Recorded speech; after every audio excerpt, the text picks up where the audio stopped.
sentís cansadito, ayuda a tu cuerpito, te aporta fuerza real, proteína vegetal, acá no hay cansancio, velame despacio. 哦，咱俩坐中间，我有点紧张。Hi, nice to meet you too.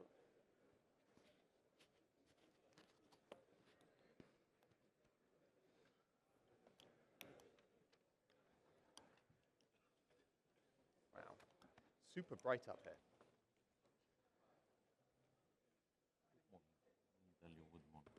How are you? Good morning, everyone, and welcome to the Brazil Nut, Pine Nut, and Peanut Roundtable. We're all super excited to be here to talk about our products, and I think that's what's great about us and about everyone in the room. We all love our products, and we all love them so much we would like to talk about them for hours. I'd like to talk about Brazil Nut for a full 1 hour session, and I know the Pine Nuts and Peanut guys would also like their full session, but we will do our best to talk about it in the time we have. Maybe you prefer we didn't talk about it for so long anyway. I also wanted to add that we're going to talk about some difficult things.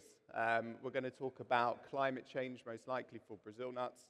We're going to talk about tariffs, and it took me about maybe a minute to get to that word. It took almonds maybe about 36 minutes, although the walnuts pulled it up quickly and then brushed over it for the rest of the time. And for peanuts, we're going to talk about the normal factors which are difficult for most commodities, demand and supply, and how things are constantly changing. But I think that what's always important to note is that we all go through difficult times every year. And I stand up here and I talk about Brazil's and I say it's the most difficult year ever. And then the next year I come back and say the same. But what's important is that we're passionate for our products. We know we are working with healthy, good, important, sustainable products, and I think that's something to be proud of. So thank you to the panel for working hard with me, and I hope you enjoy this roundtable. The way we're going to structure things is the normal way. We're going to show the INC graph on crops, and then we'll have a little bit of discussion about what happened in the previous crop, what we're forecasting for the forward crop, and then some Q&A. Please send your questions through. I know that most people have bullied me into saying we're going to give you some tough ones, so go for it. I will pass them over to the panel to answer. And then we will try to summarize with some cross questions to try and integrate the products together on things which affect all of us. So I will start with the help of Enrico when things get hard to talk about Brazil nuts. So, this is the graph, or this is the chart. Again, the top part of this chart is in-shell, the bottom part is kernel, and I like to focus on the kernel. When we go through these numbers, I said we'd look back at the 2024-2025 crop, and to check what I said last year, I re-watched our presentation of the INC, which is rather awkward and quite uncomfortable watching. But what I said for the Bolivian crop, and under the word crop in the bottom, we'd said that Bolivian crop would increase. And the Bolivian crop is normally a function of what's the price rather than how much has been produced, at least for most years. This year's, it will obviously be different. And we predicted that Bolivia would increase the supply, which they did. For Peru, what we said at the time was that the Peruvian crop most likely would stay stable to decrease, and that was due to a legislational change where Peru could no longer import Brazil nuts from Bolivia. At least legally they couldn't. But South America being South America, where there's a will, where there's a way on both parts, they still managed to find much more material and actually increase their exports. So we were slightly off with Peru. And with Brazil, we expected that Brazil would focus much more on local consumption, which they did in 2024. So we were quite right there. So we got 2 out of 3 right, I'd say. Now, what we saw throughout the year, I can very quickly go over what we're projecting for the new crop. I think it's the information behind it rather than the numbers. We're expecting quite a significant reduction in all origins. It can be 50%, it can be higher, it can be lower. It's extremely hard to tell, but we know that there is a significant challenge with the supply of Brazil nuts, and we'll talk about that in much more detail with Enrique in a bit. The positive news is this slide. So I added this one in, not really to talk to too much now, but when this gets sent out as a slide deck later, people can look at this graph, which I find interesting. Each column is the shipments from March to February, which is a crop cycle. The green is the exports from Bolivia, the red from Peru, and the yellow is from Brazil. And it shows quite a wide variation from Bolivia in terms of the green going up and down, which is what has an effect. And the reason for that increase and decrease is, in most cases, other than the massive decrease, is price, is how much consumption there is. I think the really positive news about Brazil nuts is with the massive crop we had, or the massive amount of product exported in 2024, there was a lot consumed. Talking as someone holding stock around the world, we didn't have stock for a lot of the year and still don't, and there was a large amount of Brazil nuts exported.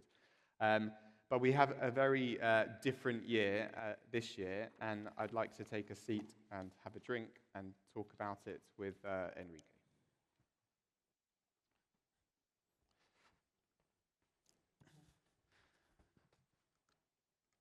It's coming up. Right, Enrique. Thank you. Welcome. Thank you. So let's dive into it. So there's an issue with Brazil nuts. There's an issue with the amount of Brazil nuts available. The very simple question is, why? Nobody knows, Good answer. but I'll try to explain something. Why do you think then? Bolivia is only 3% of the Amazon jungle and has over 75% of the Brazil nuts in the world. There are other million of hectares or more, I would say million of square kilometers, that produce also Brazil nuts, but are not collected or consumed in Brazil inside. It is a mystery that everybody knows, the climate change, the impact of climate on Earth, be it the Dana in Valencia, the fires in Greece, or whatever. So the same impact must be happening in the Amazon jungle. It is for us to understand that things are kind of unpredictable in that region. This year crop started earlier than usual, and it was very, very abundant. And all of a sudden, the collection stopped. People said it's not falling. They thought if it rains more, it will fall. The pods just fall. It's a wild tree, it's a wild harvest.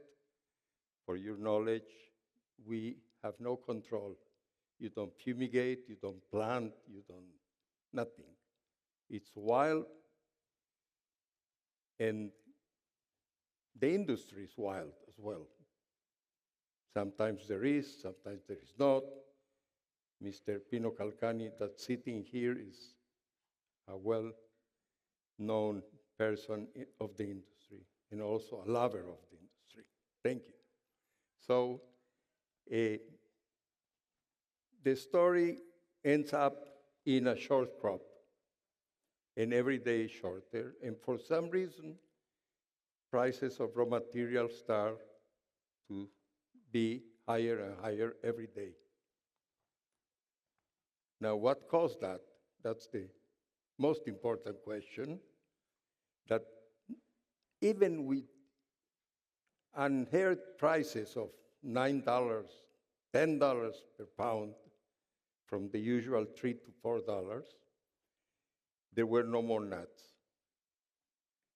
And there are no more nuts, not only in the 3% of the territory. Amazingly, talking here to Brazilians that are present, the same is happening in the Pará region, in the Acre region, in the Amazon region, sources of collection.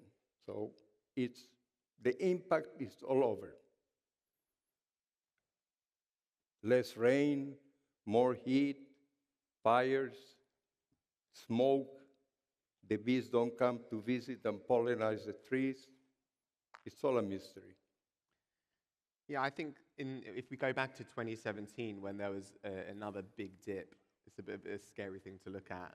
It was the view that there was a short amount of water in the rainforest. If you imagine the rainforest, it's got the word rain in it, right? So you would imagine there's quite a lot of water in a rainforest.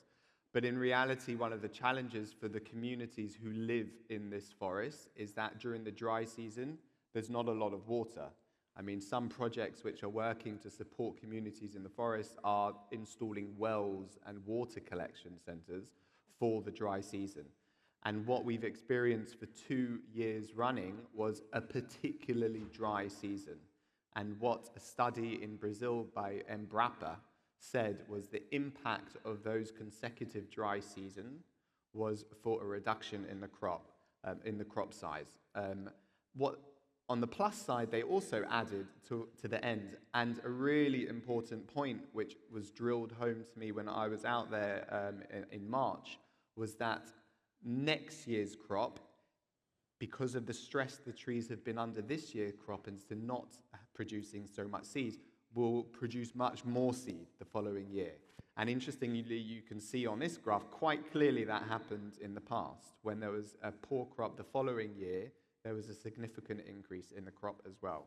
So there's a positive story for the more material. And we know that the world at the moment is going through a difficult time for Brazil's and for many products, will want to consume products again, or will want to consume Brazil nuts again when we give them the option, when it's available. The other important thing I think to say, and the reason for the short crop, is a lot of people, especially in the Middle East, especially in Germany, would like medium-sized Brazil nuts. But that's been difficult this year. There's been a lot of changes in specs between the grades of medium, midget, and tiny. And I just got this picture, which maybe you can talk to the changes which have occurred there. And then one more after. Yes, the impact of the short crop is not less pods falling from the trees, but rather smaller pods falling from the trees. And when you open the pods, you find inside smaller in-shell nuts, much smaller in-shell nuts. And the impact is that those that want large, there is no large, only medium. So they accept medium. And though the difference in percentage is no large, 46% of midgets, 35%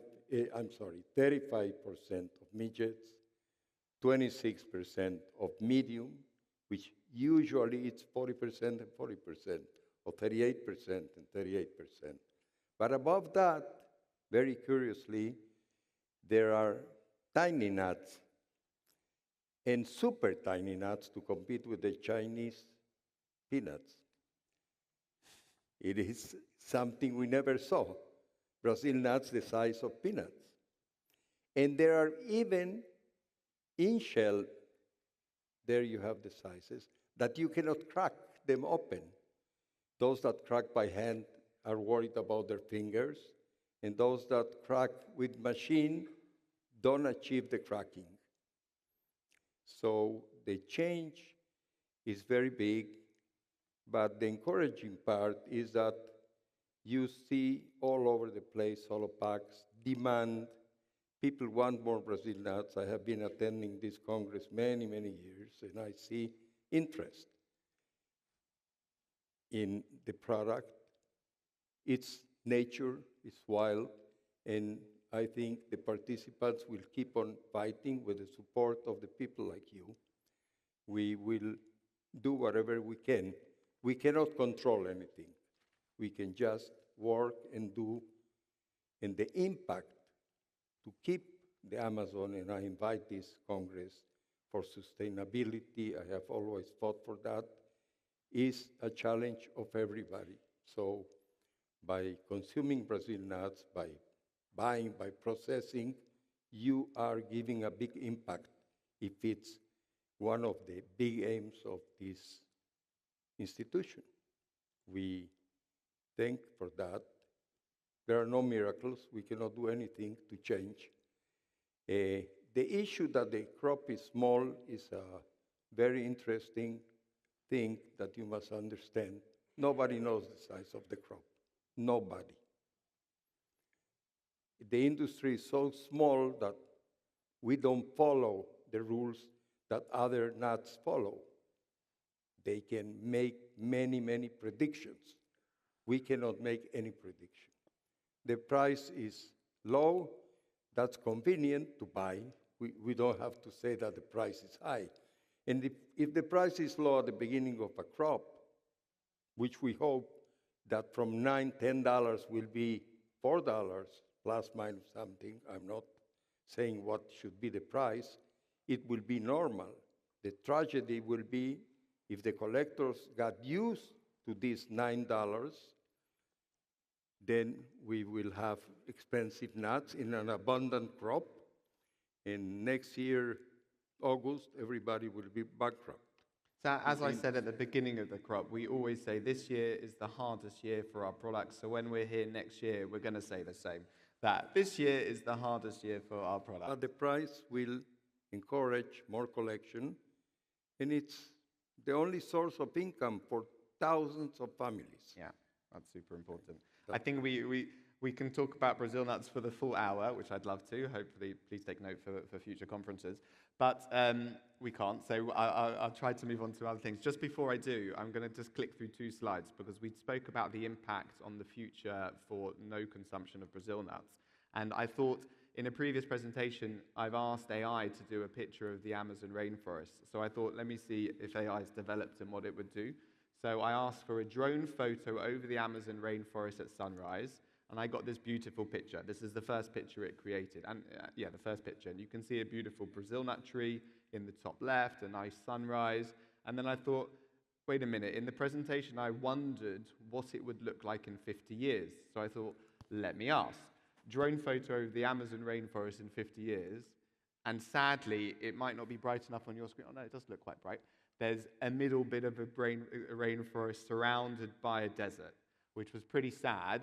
And then I thought, actually, I asked ChatGPT, there's loads of other AIs around, let me ask another one.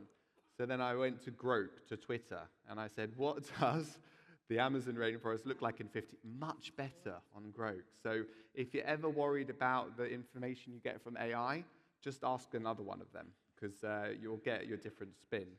And with Grok, you can see you've got Tesla solar panels on every roof, and you've got a beautiful sunrise and plenty of trees. I don't actually see a Brazil nut tree, though, so there's room for improvement.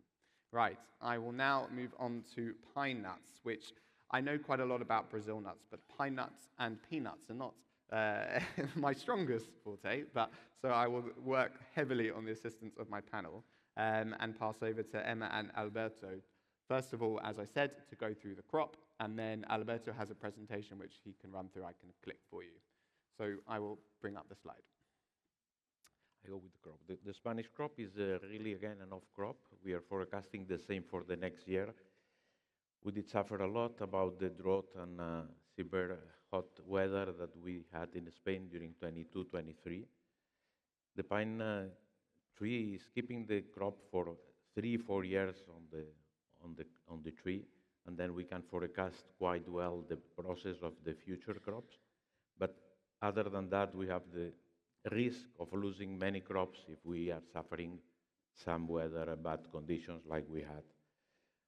We are trying to have really a supply and availability of the product with a stable price, but we are finding this situation of the climate change effects regarding the weather, regarding some pests. We had in 2010 the Lepiglosus occidentales that started to hurt the yield of the crop. And now we are suffering a new one that it will be shown in the presentation. Then really the next crop will be about this 500 tons of initial product between Portugal and Spain. And we hope that it will increase slowly. Thank you. And Emma, can you go through from your side, please? Okay, I'm going to follow.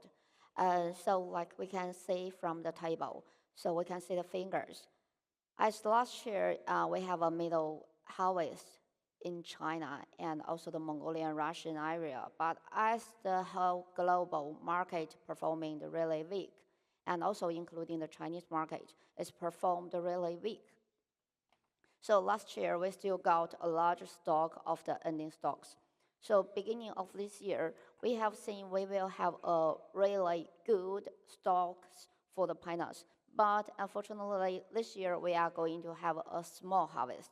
It's a small harvest, but it's only a prediction here.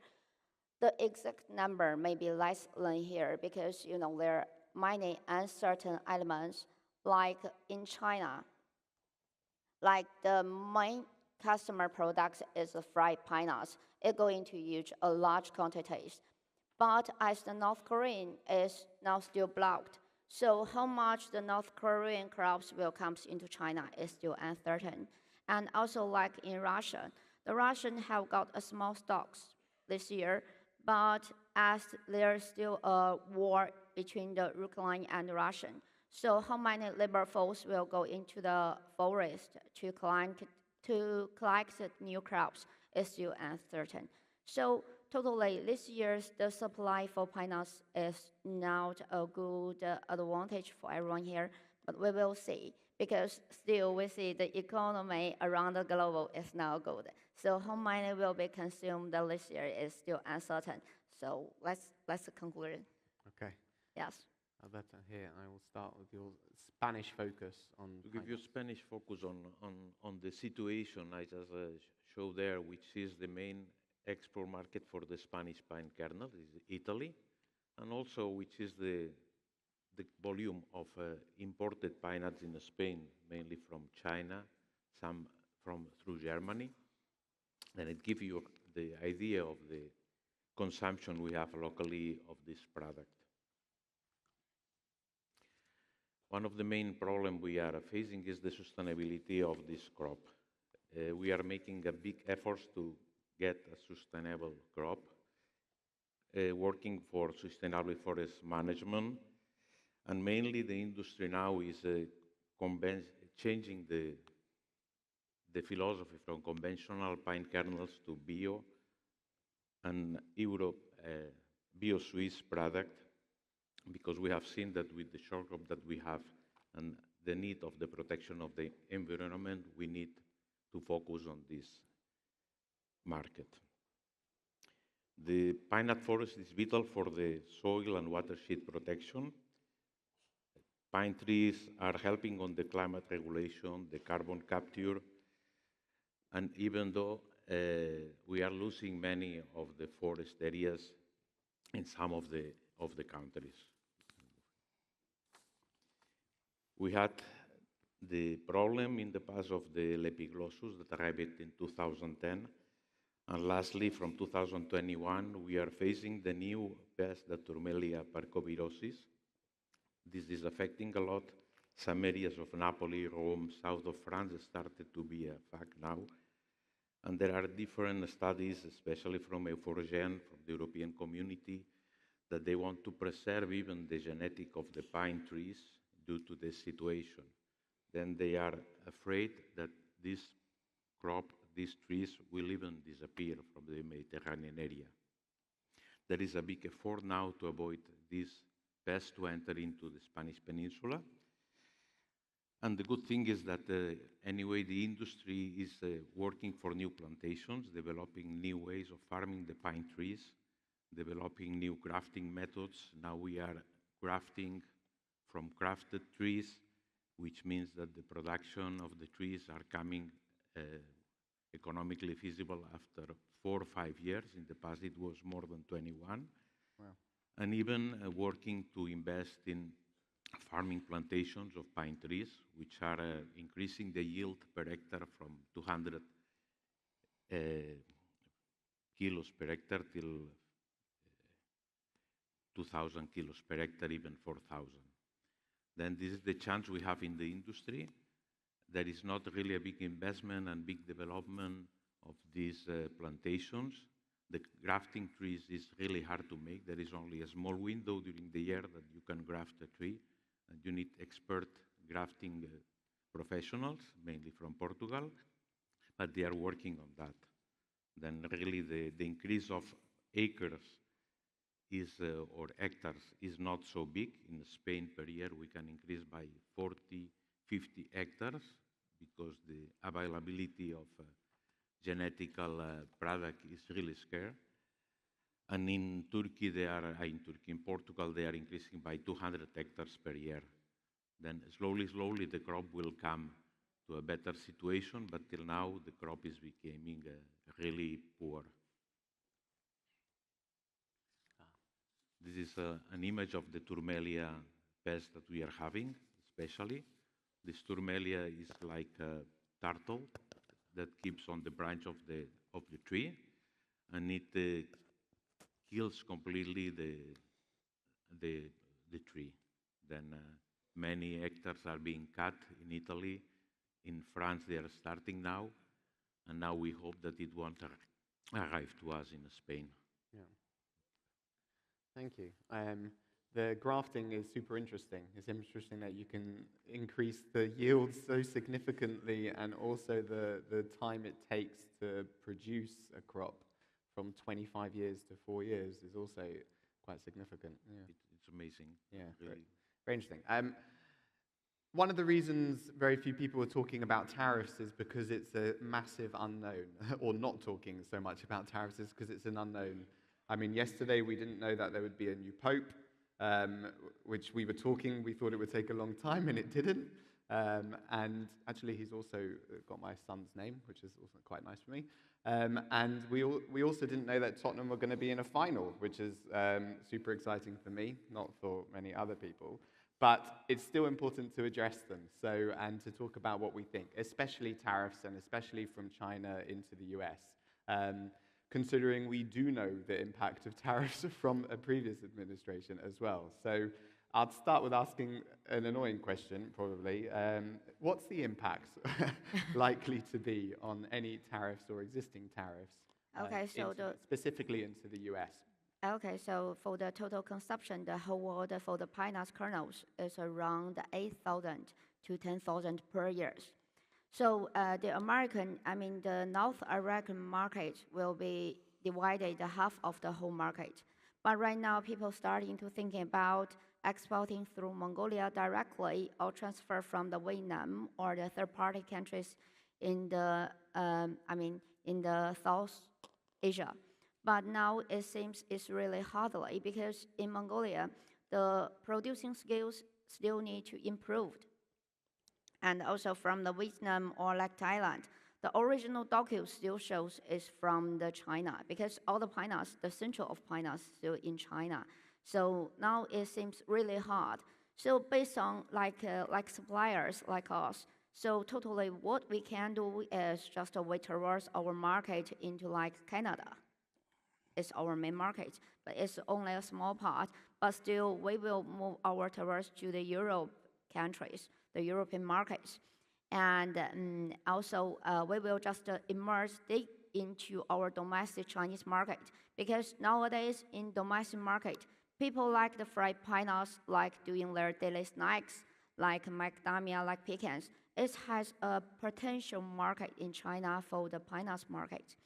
So that's the way we conquer for the tariff right now.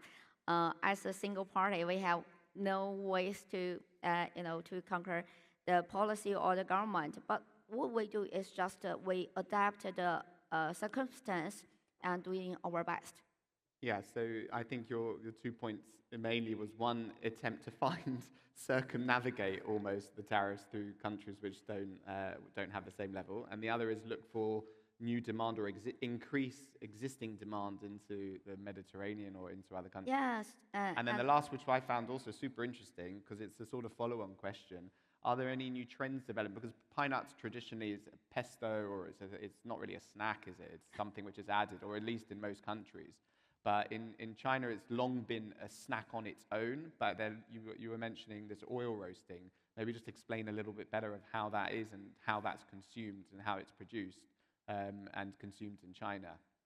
Yeah, I think so. Many people many people concerns about whether is it possible to alternative the use of pine nuts because it's really expensive. If there's no tariff reasons, I think the price of the pine nuts will be increasing, dramatically a lot. But now, as the unique flavor of pine nuts, I think it's irritable. Okay. is irritable. Like Pastro, like many Italian factories ever talk to me like they want to transfer it into the walnuts, maybe in the walnuts or the almonds things just to put some flavor inside, but it's impossible. So that's the reason why so many years as the price of the pine nuts is keep increasing and decreasing, but it's still irritable, irreplaceable. Great, thank you, thank you. Great. All right, so to keep with time, and we can come back and circle more questions to pine nuts later, Yes. I'd like to hand over now to the peanut part of the round table with Richard, Eduardo, and Yi. If you guys could, this was one more, we'll move on. Peanuts. Right, here's the slide. If Richard, do you want to kick off and then pass over to Yi to follow on? Sure. Thank you, Edward, and thank you to INC for including me on the panel. So let's start with the Southern Hemisphere. So Argentina and Brazil are wrapping up their harvest for the year. The reports that we've heard is that in the case of Argentina, they had a good crop. That means both yield and quality of the crop.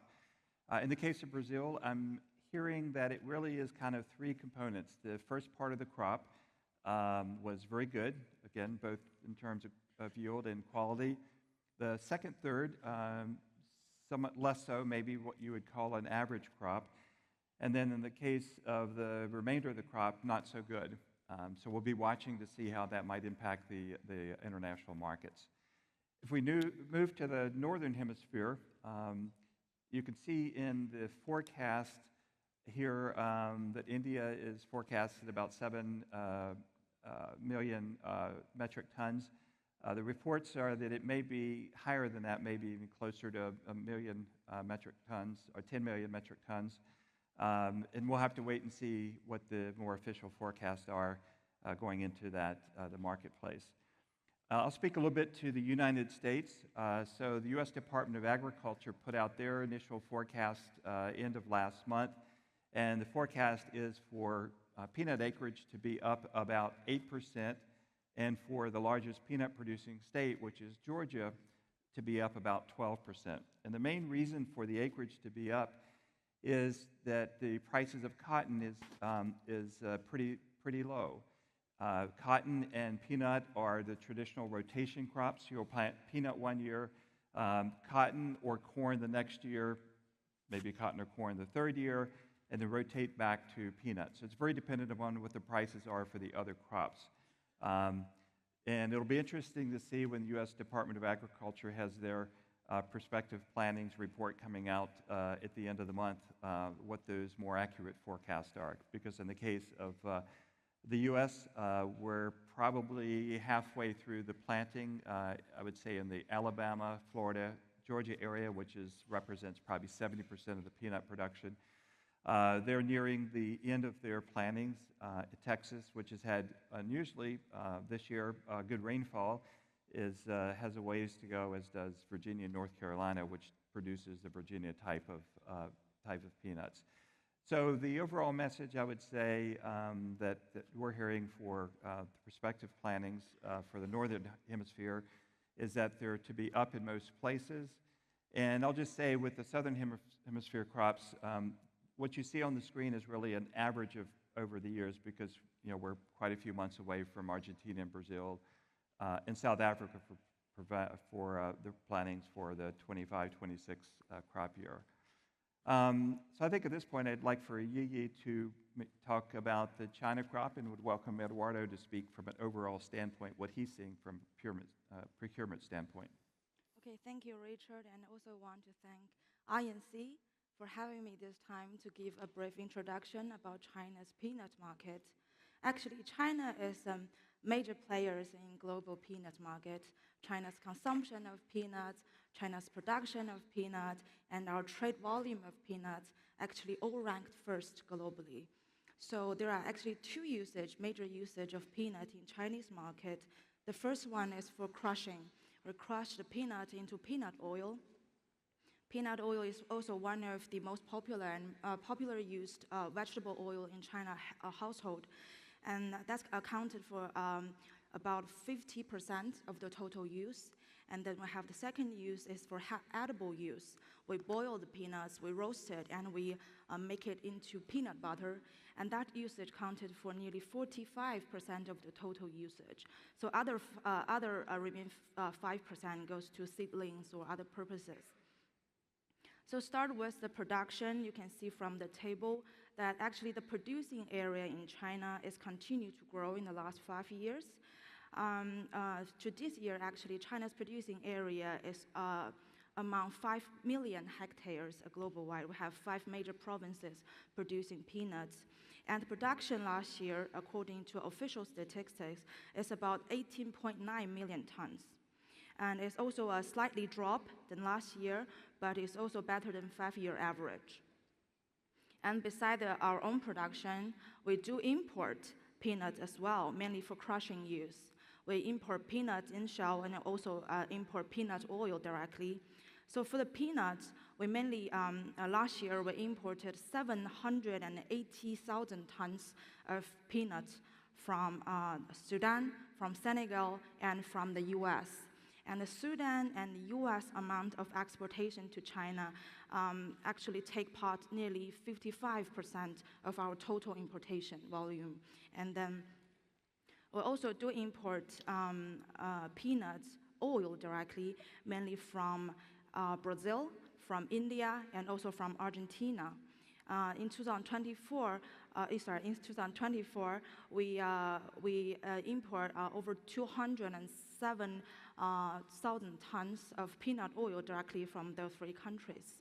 And that is also an increase compared with last year. And then we also export.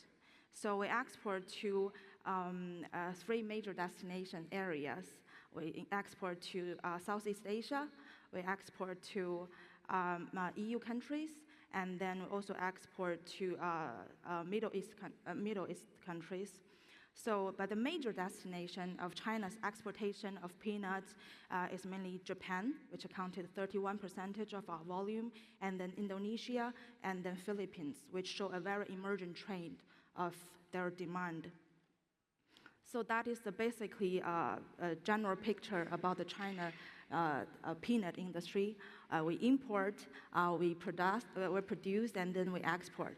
So in general, so we look back from the, we're looking ahead, and China will continue to be a major supplier of peanuts, and still a major and important consumers and the importers of the peanuts.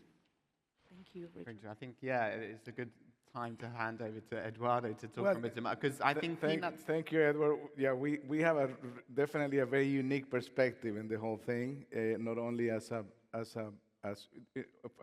being a U.S. processor, number one, but also a seller of peanuts and a processor of peanuts, not only of peanut products, but also peanut butter as an item. So it's interesting and nice to have a bright spot right now in this turbulent environment. Peanut seems to be the case right here. As Richard mentioned, we've got increased plantings out of the United States, which is, intentions, which is all encouraging news. Planting intentions do not necessarily translate into actual plantings, and actual plantings do not necessarily not go into abandoned plantings. So it's something to keep in perspective there, because a few things can happen too. Richard mentioned crop rotations are pretty important there too, because peanut land needs to be rotated every so many years just to replenish the nutrients. We've seen continued plantings on peanuts in the same fields here year after year that could eventually translate into decreased yields from the expectations from the USDA forecast. So that's always something to keep in mind. And we've been blessed with good climate conditions too over years. I think people in the industry can still remember a few years ago when we had some really challenging times with aflatoxin levels in the U.S. crop too, and we haven't had that now in 3 to 4 years. So I think we've got some encouraging news right now, expectations, aspirations out of the U.S. crop. this year in that sense, and it's good to have a bright spot where we can maybe look at less challenging times in the peanut world that we've had over recent years. Again, in light of all the different challenges that we've had from all different other commodities, around. I think we're also being helped with some of the conditions in other parts of the world, as Richard mentioned, from Argentina and Brazil. They've had some challenges over the last few years, not only in terms of quantity, but quality too. Argentina seems to be having a rebound right now on both ends, okay? So that's helping, and at the same time, it decreases interest in domestic peanuts for the U.S., which creates a little more of a friendly environment for the peanut processors in the U.S., like what we do. And Brazil continues to have some challenges too, primarily in terms of quality, both ends, quality and quantity. And from our perspective, again, the U.S. crop is very adequate. It's substantial, but we're still the fourth or fifth largest processing area in the world too. So that kind of keeps it into a different perspective. And as I say, it's a pretty unique environment for us, but we welcome the opportunity of being in some more encouraging times relative to the conditions that are happening in the other commodities. Yeah, it's super interesting, the few things which you've I said. know we get to be excited on pennies versus nickels and dimes or quarters versus the other nuts. So. I think the word perspective is quite interesting, the way you say, because if you look at peanuts, how it's quite different to all the other nuts, how they're all behaving at the moment. We've got challenges across the board, increased pricing, and for us that's really difficult. And for peanuts, where pricing has reduced now and to levels not seen since 2018, from one perspective, oh, that's a shame, that's difficult, we'd like pricing to be more competitive. But from the other, this is a bright spot for the future. It is a bright spot, yeah. But you have to be receptive that that's what we're seeing right now may not necessarily materialize as being as encouraging as what the end result will be by the time we go into yields and other situations that can happen on peanuts too. So. Yeah. But it really comes down to supply and demand. That's how the market works. Good crop in Argentina, increased acreage in the U.S. Predicted, and not necessarily corresponding increased consumption from the different markets. So you have a combination where you have softening prices because of that. How are tariffs affecting peanuts, and are there any ways you can adapt to mitigate any impact on them? Well, it's interesting. It's a moving target, and it's not just what are the tariff announcements for the day. You have to check your watch and see what time of the day it is for that happening. I think in the case of the United States, we're watching closely. We do sell peanuts into China, so obviously we're at a competitive disadvantage because of the retaliatory tariffs going into the China market.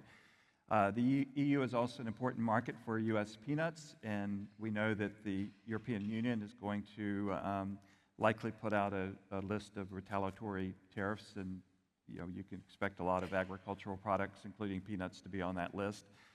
So we'll have to watch and see what happens there. But I think it's so much of an unknown at this point. You have to kind of plow forward with what you traditionally know in the marketplace and then be ready to adapt depending on what announcements come out. Yeah, I think you're right. You have to look at your watch at the time of day, because yesterday, late afternoon, the UK was one of the first to have what they initially phrased as a trade deal into the US, and then by this morning, we're not sure if it is a trade deal or it's just certain tariffs have been reduced. So, go for it, Eduardo. Yeah, lastly, the U.S. is a little more insulated in that sense, Edward, too, because let's say Argentina, the Argentina crops are always not, they're exported, they are not consumed locally, okay? Argentina not being in a low aflatoxin year where they can market the entire crop to the EU, they will do that. They will do that, which at the same time will translate into lower demands out of the U.S., which will help at the situation domestically for us. And as Emma mentioned, and Richard also, the China market is such a big market for oil stock, for pressing for oil. And right now with the way the tariff situations might be happening, that means we can anticipate that the demand from the Chinese market of U.S. domestic peanuts directed into oil crushing will decline. So those are things that could be affecting the market long term. But it's a little more versatile as far as options in these challenging times, again, in the tariffs because of alternative sources of supply. Yeah, I think one interesting question, I think, maybe for peanuts and also to come in with Brazil nuts again, is on logistical challenges which we might face now. With reduced trade and movement of containers, what do you foresee as being the next issue? I'm with going to let logistics? Richard handle that one because we moved from the peanut field to the peanut shelling plant. Yeah. And then to the processing facility. So I'm going to let you take that one there. Yeah, that's an interesting question, and I think we're seeing some effects of the tariff announcements on how shipping routes are being altered. We rely upon empty ships from China to take our products back over to the ocean, and if those ships aren't coming in as often or as available as normal, then it delays a product that's being able to be moved into other places around the world. But I think we're just starting to see the initial effects of tariffs on the rerouting of trade routes, and we'll just have to watch and see, and again, try to adapt as quickly as we can. Yeah, I think one issue which is faced with Brazil nuts is always container availability and where the containers are in the world. And there's a change this year. I mean, every year there's no containers in Bolivia, but this year's worse. Do you want to talk a bit about the logistical challenges Bolivia faces? Bolivia is in deep economic turmoil. The rate of exchange is already 100% higher than the official rate. But don't worry, because people are using that difference to buy raw materials, so there is no advantage. It's in the cost. That has caused also the lack of diesel fuel. There is no diesel fuel for the trucks to transport. So it is hard. That's one problem. When the trucks have diesel, the roads are blocked. That's another issue. And when everything is ready to be shipped to the port, there are no containers because containers are not coming for imports. So it's a big challenge. The frequency of ships is 15 days. Every 15 days or 10 days, a ship comes to pick up the goods. And I heard in this Congress that it goes up to Panama and it stays there 1 month. So these are the logistical problems, not to mention the rates and this we don't know. Yeah, freight up rates there, are the freight expensive costs. and volatile. Yeah, I think the issue with containers is tough. There's non-availability. You have containers ready to go, you have product ready to go, but you don't have it. And for the peanut side, I was wondering, what will you do at that point? You've had issues with congestions at port, and if there are, it will just be the same, right? There's going to be no containers and things will be delayed. Yeah, okay. All right. I wanted to bring logistics because we were about, thank you very much for the peanut information. We go to some sort of cross questions across most of the items now. So the first one was like logistics. The second one will be on sustainable certifications and how that traceability is affecting buyer behavior. So maybe we'll start with pine nuts on any new sustainability credentials, and then maybe buyer behavior over to the end to Eduardo to discuss on the buyer's behavior, and I can talk from Europe's perspective as well. Well, in terms of sustainability in the Spanish and Portuguese pine kernels market, we are working very hard, as said, to promote the certification of bio products and bio-Swiss products.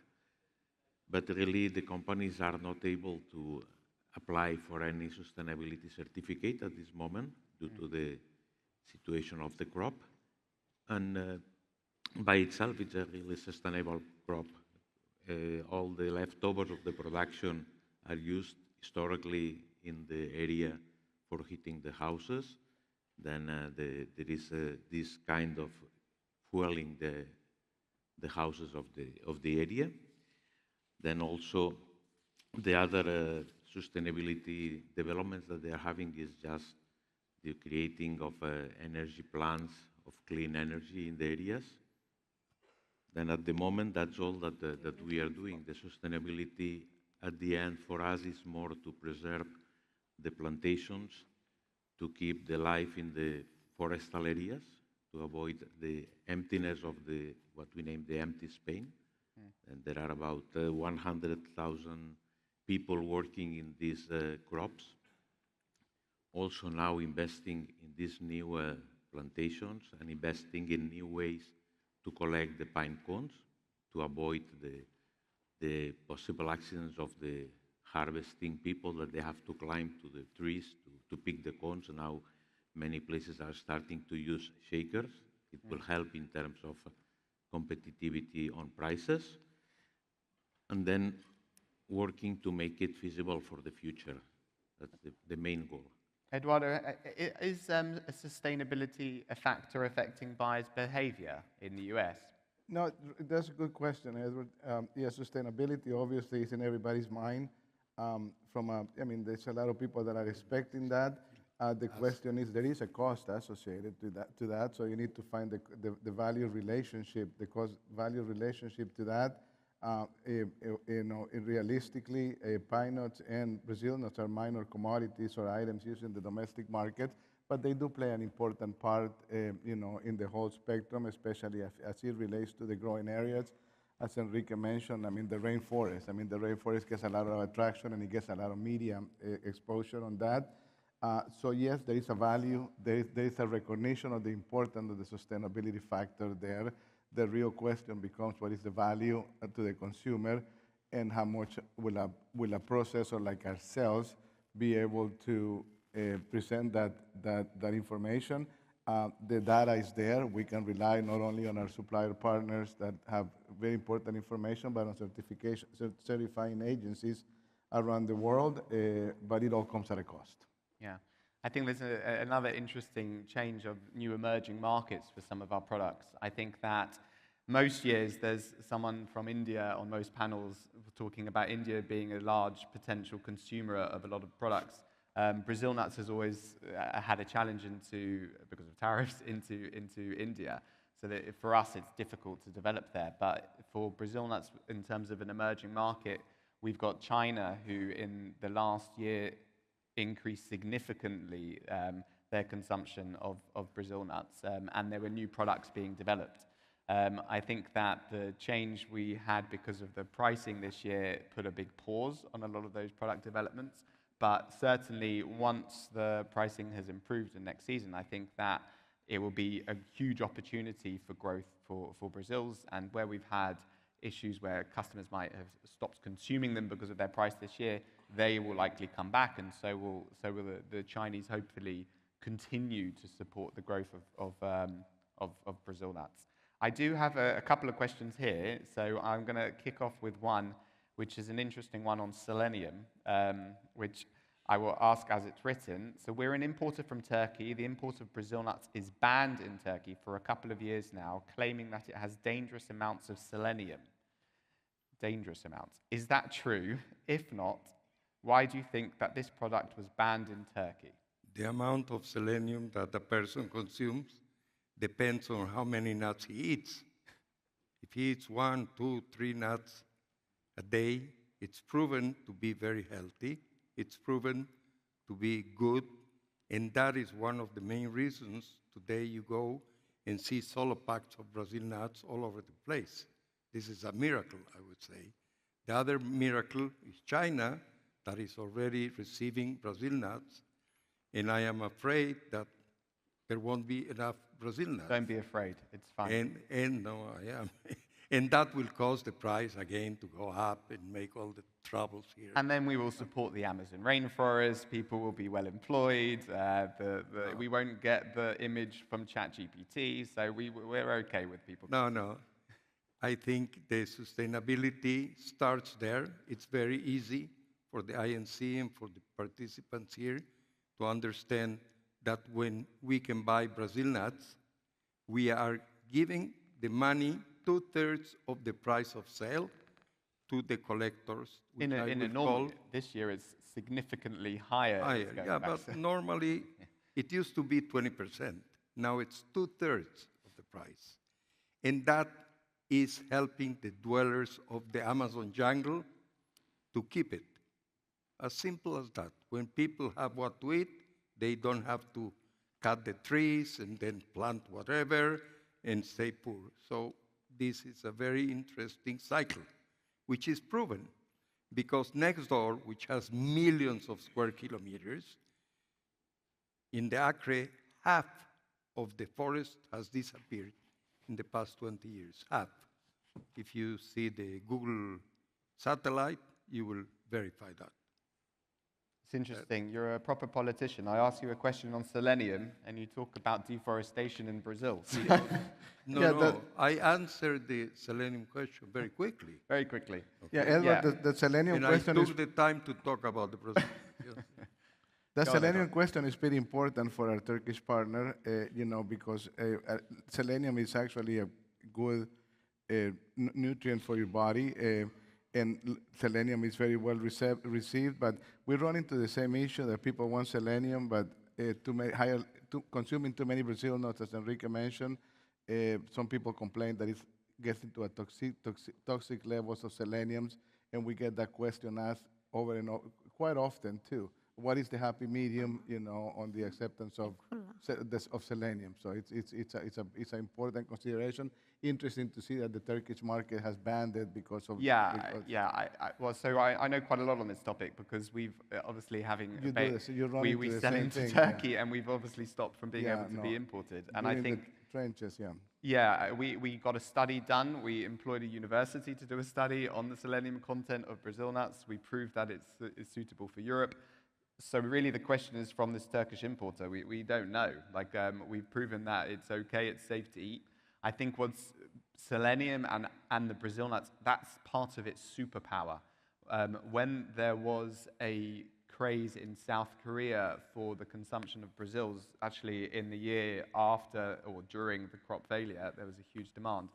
They marketed it as only eat 3 a day.